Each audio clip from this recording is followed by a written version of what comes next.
They continue firing missiles all over the territory of Ukraine. They keep in siege, according to our information, about 120,000 people only in Mariupol. Crimes that are happening in Mariupol are much more awful and large-scale than in Borodyanka. I am convinced that with our joint efforts we will be able to inflict liability on all those guilty, and I do assure you that we will find everybody. Well, we can talk now to Sky's Jason Farrell, who is in Odessa in the south of Ukraine. And Jason, we've seen all sorts of failed deals and tentative agreements come and go in Mariupol. Does this one have a chance of working, do you think?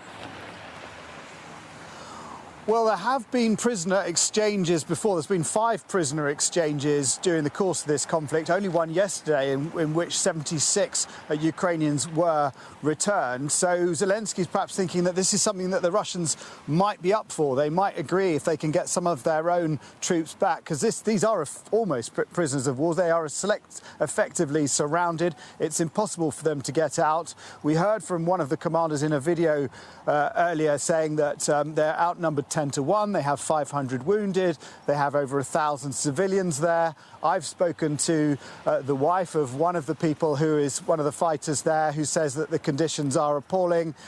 They haven't eaten for this entire time. They have no access to water, no access to food. So they are in a dire situation. And of course, as well, they will be running out of ammunition. They've got no way of restocking or resupplying.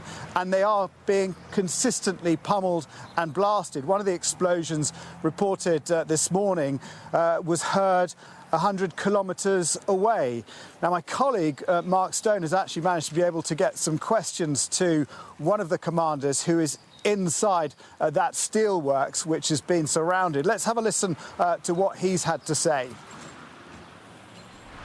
Здравствуйте. Что касается вопросов, которые мне были заданы насчет положения дел у бойцов, которые защищают Мариуполь, все находятся в нормальном, высоком боевом духе, продолжают выполнять боевые задачи. Конечно, очень много раненых, есть погибшие парни. Более 500 парней требуют медицинского обеспечения. Положение с этим вопросом очень плохое. Подвальные помещения, парни просто гниют. В целом группировка действует, продолжает обороняться. Что касается заявлений русской стороны о том, что они в скором будущем могут закончить свое мероприятие, что касается Мариуполя. Да, такое может быть. Это очень реальная ситуация. Группировка противника в десятки раз, если не больше, превосходит нашу. Техника, танками, артиллерией, авиацией, морской составляющей. Да, на нашей территории искали безопасность гражданские люди, их сотни. Есть среди них женщины, дети, есть очень маленькие дети.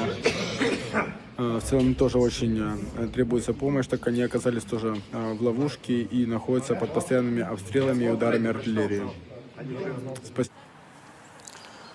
Well, meanwhile, in the Donbass, that push is gathering pace, and the Russian military say that they have hit over 1,000 targets along a 300-mile front line in that region.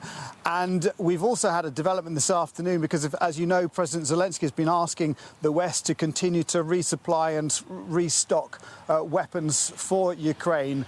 And perhaps in an answer to that, Vladimir Putin has tested a missile. It is an intercontinental ballistic missile that was fired across from the northwest of Russia all the way over to Kamchatka in the east. That is 6,000 kilometers. It actually goes through 11 different time zones, so an enormous distance that it travels, and really trying to flex his muscles and send a message out to the West that he has a capability to attack other powers if they want to get involved in this war.